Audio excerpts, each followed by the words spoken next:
They were supposed to deliver wins and championships, but all they've given their teams is headaches and broken promises. These are the biggest salary cap burdens, the worst contracts in the NBA today. The Philadelphia 76ers are the team with the worst short-term future in the NBA because they have not one, but two horrible contracts on the books. Of course, we're talking about Joel Embiid and Paul George, whose injuries not only ruined the 2025 season for the Sixers, but they will probably ruin the next 3 seasons as well. Embiid played just 19 games in 2025, and when he did suit up, he played without explosiveness, without power, and looked beaten and exhausted. He was a complete shadow of his former self. The 2023 MVP was still effective from mid-range and the free throw line, but the strength and athleticism he demonstrated throughout his career simply evaporated. And defensively, he was even worse. Embiid's lateral movement, which had always fascinated given his height and bulk, had completely disappeared. Joel became so bad that teams systematically put him in the pick and roll, and guards ran by him like he wasn't even there. The man didn't suddenly forget how to play, but it was painfully clear that he needed to be shut down and get surgery on his ailing knee. In the 2024 offseason, Embiid signed a 3-year, $193 million extension, which will keep him on the Sixers' payroll until 2029, when he'll be earning a whopping $67 million. And due to his constant knee injuries and the complicated solutions, which include low-level radiation therapy, meniscus replacement, microfracture surgery, and osteotomy, which involves cutting bone to correct an axial deformity in the leg, Joel's and the Sixers' future doesn't look good. Embiid is 31, with numerous knee injuries behind him, and it would be a miracle if he ever regained his old form. And the same can be said about his teammate Paul George, who spent the majority of the 2025 season battling groin and knee injuries, which could also require surgery in the offseason. Like Embiid, George looked like a shell of the player he once was, averaging just 16 points on 43% shooting. His perimeter defense, which was once his main calling card, has been shredded to pieces, and PG-13 is one of the main reasons why Philly has the 4th worst defense in the NBA. George turned 35, he made $49 million in 2025, and will earn north of $50 million until 2028, when he'll be 38 years old. With one healthy knee between them, Embiid and George are like two 500-pound stones tied to the Sixers' legs, weighing them down to the bottom of the standings. But superstars don't have to be injured to hamper their team's future. After the Suns made the 2021 NBA Finals and won a franchise record 64 games in 2022, Phoenix went star hunting. First, they acquired Kevin Durant, giving up Mikal Bridges, Cam Johnson, 4 first-round picks, and a pick swap. But that kind of yield was expected for a superstar of Durant's stature. And when you can get Kevin Durant, you go for it, no matter the cost. The problem was the second big trade the Suns made, when they acquired Bradley Beal from the Washington Wizards. Phoenix gave up Chris Paul, Landry Shamet, 4 first-round pick swaps, and 6 second-round picks for Beal. But the Suns weren't done there. A few months later, they also traded DeAndre Ayton and a guy who has the potential to become a Defensive Player of the Year, Toumani Camara, for Grayson Allen, Yusuf Nurkic, Nasir Little, and Keon Johnson in a blockbuster 3-team deal that sent Damian Lillard to Milwaukee. In the span of 6 months, the Suns acquired 2 thick layers of golden paint, but they lost their engine. In the 2024 season, Phoenix could never find proper offensive balance with their 3 superstars, finishing with just the 10th best offensive rating in the NBA. Defensively, they regressed from the 3rd best defense in 2022 to 13th, and when they faced the Minnesota Timberwolves in the first round of the playoffs, it was an abomination. The Suns could do nothing to stop Anthony Edwards and the Wolves, getting swept from the playoffs, allowing more than 120 points in 3 out of the 4 games. But worst of all is that they couldn't do anything to help themselves in the following season, and it was all because of Beal and his mammoth contract. Not only is Beal massively overplayed for a player who's weak defensively and doesn't even average 20 points, but he also owns a no-trade clause, as the only player in the NBA other than LeBron James who has the power to veto any trade. Beal is 32 years old. He made $50 million in 2025 and is owed $110 million through 2027, which makes his contract arguably the worst in the NBA. In 2025, the Suns didn't even make the play-in, and after the season, they'll have to trade Kevin Durant and go into a rebuild.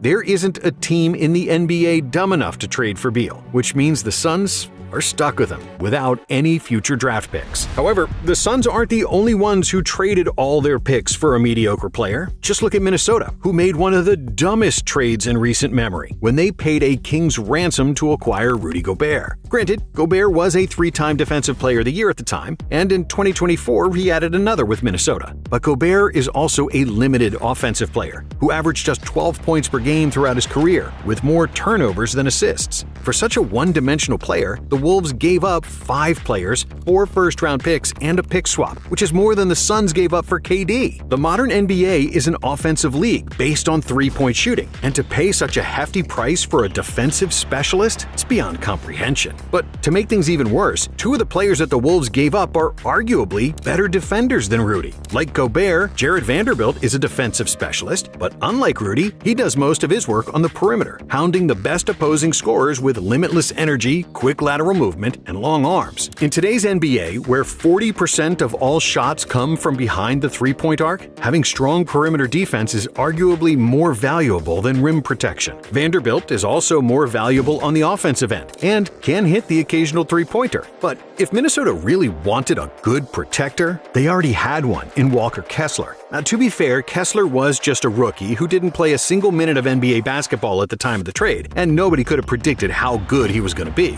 But Kessler, the 22nd pick of the 2022 NBA draft, proved to be a phenomenal rim protector, averaging 2.4 blocks per game in his 3 seasons with Utah, which is better than what Gobert averages in Minnesota. In 2025, Kessler was 3rd in the NBA in field goal percentage. He led the league in offensive rebounds, and when you think the Wolves also traded Patrick Beverley and Malik Beasley, who's one of the best three-point shooters in the NBA, plus all those picks, it's a disaster. But that's not all, because Gobert also has a salary like he's pooping gold. I'm not going to hate, but this should be an inspiration to all the little kids out there. If you average 11 points in the NBA, you can get 200. Only 14 other players have made more money than the Frenchman during his 3-year tenure in Minnesota. And because of his $43 million contract, the Wolves were forced to trade Karl Anthony Towns. Sure, Towns has his faults defensively, but the modern NBA is an offensive league, and Towns might be the best shooting center of all time. But somehow, the Wolves didn't stop there. Before the start of the 2025 season, Minnesota gave Rudy more money, signing him for 3 more years and $110 million. Considering that Gobert will be 33 years old in the first year of his new contract, and everything that the Wolves gave up for him, he is one of the most overpriced players in NBA history. And while this next player isn't technically overpriced because he's one of the best players in the league, when you factor in how rarely he plays, he becomes one of the most overpriced players in NBA history on a per-game basis. And it's a shame that Kawhi Leonard needs to be mentioned. But since he signed with the Clippers, the Claw has played in just 56% of their games. Even worse, until the 2025 playoffs, Leonard has been healthy in only 1 postseason, getting hurt every time the Clippers have made the playoffs in the previous 4 years. Sources tell me that Kawhi Leonard is expected to be sidelined for the start of this NBA season. Kawhi Leonard will be sidelined indefinitely to start the season. Kawhi made $49 million in 2025, and he's due to make an additional $50 million in 2026 and 2027, which wouldn't be a problem if he were available. If we divide the amount he's earned by the amount of games he's played for the Clippers, Kawhi made $730,000 for each game he suited up for, which is a hefty price, and why he's got to be mentioned among the worst contracts in the NBA. But Kawhi isn't the only future first-ballot Hall of Famer with a contract that's a little too pricey. Even before his injury, Damian Lillard's contract was too big for this phase of his career, despite his gaudy offensive stats. Yes, Lillard is still an offensive juggernaut, averaging an efficient 25 points and 7 assists per game. His pick-and-roll game with Giannis is a thing of beauty, and easily one of the most unstoppable plays in basketball. And while Dame was never known as a defensive stopper, despite a 6'8" wingspan and a strong lower body, his defense has improved with the Bucks, and he's not taken plays off defensively like he did with Portland when he had to carry a much bigger offensive load. However, even with a healthy Lillard, the Bucks were mediocre. But then, on April 27th, everything fell down the drain. Lillard tore his Achilles, which will sideline him for the entire 2026 season, when he'll be making $58 million. With Dame time not ticking at all in 2026, the Bucks' best course forward is to trade Giannis and go into a rebuild. And because Lillard is 35 now, with a $63 million player option for 2027, which he'll certainly exercise, the Bucks are like a deer in the headlights, headed for a hard collision with the bottom of the standings. Now, it's easy to recognize bad contracts for superstars who are still earning lofty amounts past their prime. But how about role players who aren't even living up to their role? One such example plays in Chicago, and his name is Patrick Williams. On paper, Williams is a general manager's and coach's dream. A 6'7" wing with a 7-foot wingspan, who can knock down three-pointers with 40% accuracy. But in reality, Patrick is one of those players who never developed after their rookie season. Defensively, he has all the tools to be a lockdown stopper, but he often gets blown by, looks disengaged and unfocused, and is often ball-watching the action, which leaves his man open. It's the same story offensively, when he mostly camps in the corner waiting for the ball,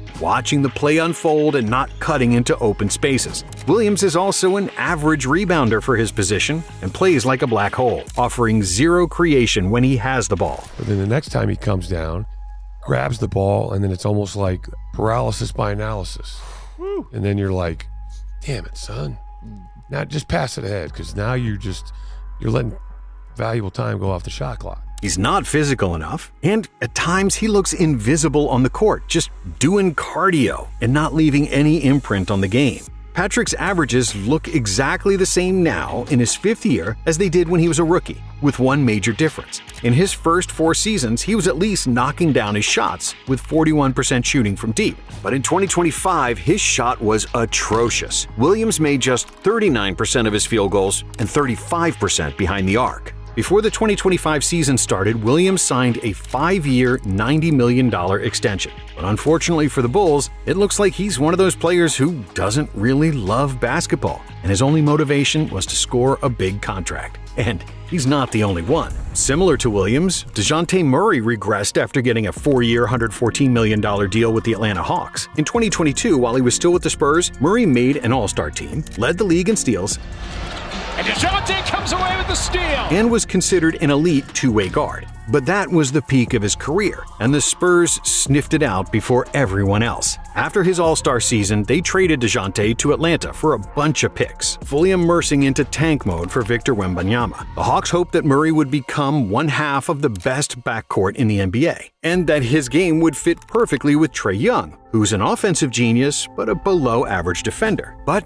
their dreams never materialized. Even though Murray continued to score over 20 points per game, his defense regressed, and DeJounte and Trae were never the right fit. So they traded DeJounte to New Orleans, who stupidly gave them Dyson Daniels and 2 first-round picks. Not only is Daniels a much better defender than Murray, averaging a league-leading 3 steals per game in 2025, but his offense has also picked up too, while DeJounte's has plummeted. Murray shot just 39% from the field and 30% from 3 with the Pelicans. And to make matters worse, he tore his Achilles, arguably the worst injury in basketball. With 3 years and $95 million left on his deal, this trade might haunt the Pelicans for a long time. But they aren't alone. The Miami Heat made a similar mistake in 2024 when they traded for Terry Rozier, only to watch his production fall off a cliff. When he was in Charlotte, Rozier was putting up near all-star numbers, averaging 20 points and 5 assists per game. Miami, at least, didn't give up too much for Rozier, just the expiring contract of Kyle Lowry and a first-round pick. But given the way Rozier has played since the trade, even one first-rounder looks like a steal for Charlotte. In 2025, Terry averaged just 10.6 points per game on bad 39% shooting and 29% for 3, showing that he's only capable of putting up numbers on bad teams. No matter how you slice it, Terry Rozier is making it increasingly difficult to ignore just how bad he's been.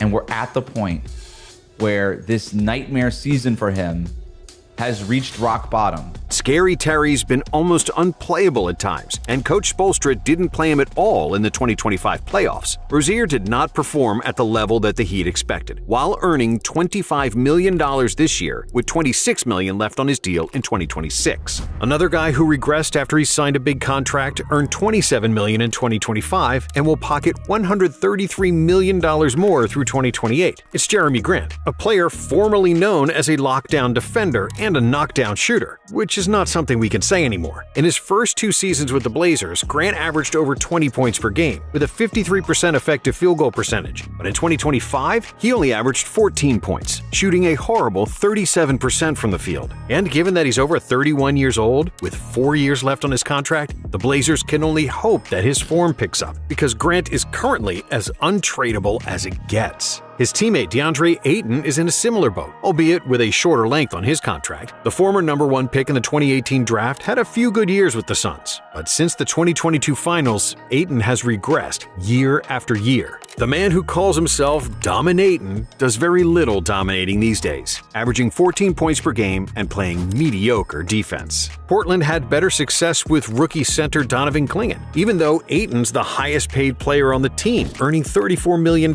this season. Thankfully for all the Blazers fans, DeAndre has only 1 year left on his deal, and he'll make $36 million in 2026, but it wouldn't be a surprise if he gets traded in the near future. That said, Portland's future looks a whole lot brighter than Toronto's, who have given questionable long-term extensions to two different players. The Knicks traded Emmanuel Quickley because they didn't want to pay him, and in return they got OG Anunoby, who's one of the best defenders in the NBA. It was obvious that Quickley was going to get paid by the Raptors, but it's a complete mystery why they gave him a 5-year, $175 million extension. Sure, Quickley is a speed demon, a microwave scorer who can get hot in a split second, but such players are usually coming off the bench. And with the Knicks, Quickley started just 27 out of 253 games. But the Raptors saw something more in him, and they paid him like he was a borderline all-star. However, so far it hasn't yielded results, as Quickley only slightly increased his averages, while his efficiency decreased. And he still hasn't shown that he can be a full-time point guard in the NBA.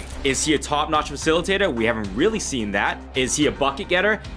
He could be, but he doesn't look for his own shot. But the same thing they did with Quickley, the Raptors then repeated with Brandon Ingram. In 2025, Ingram was in the last year of his contract, and the Pelicans tried their hardest to trade him all season long with no results. But then came the Raptors, who gave him a 3-year, $120 million contract before he even played a single game for the Canadian team. On paper, Ingram is a triple threat. He can shoot, pass, and dribble, averaging 23 points, 5 rebounds, and 5 assists during his 6-year tenure in New Orleans. But in reality, a lot of his points are just empty calories on bad teams. And given his lengthy injury history and the demeanor that screams, "I'm all about my numbers and not team success," it's gonna get really cold in Canada. Speaking of Canadians, how about Jamal Murray, whose partnership with Nikola Jokic propelled the Nuggets to an NBA championship? In 2025, Jamal had another strong season, with 21 points and 6 assists on average, shooting 47% from the field and 39% from 3. When he gets hot, Murray can look like the best point guard in the NBA.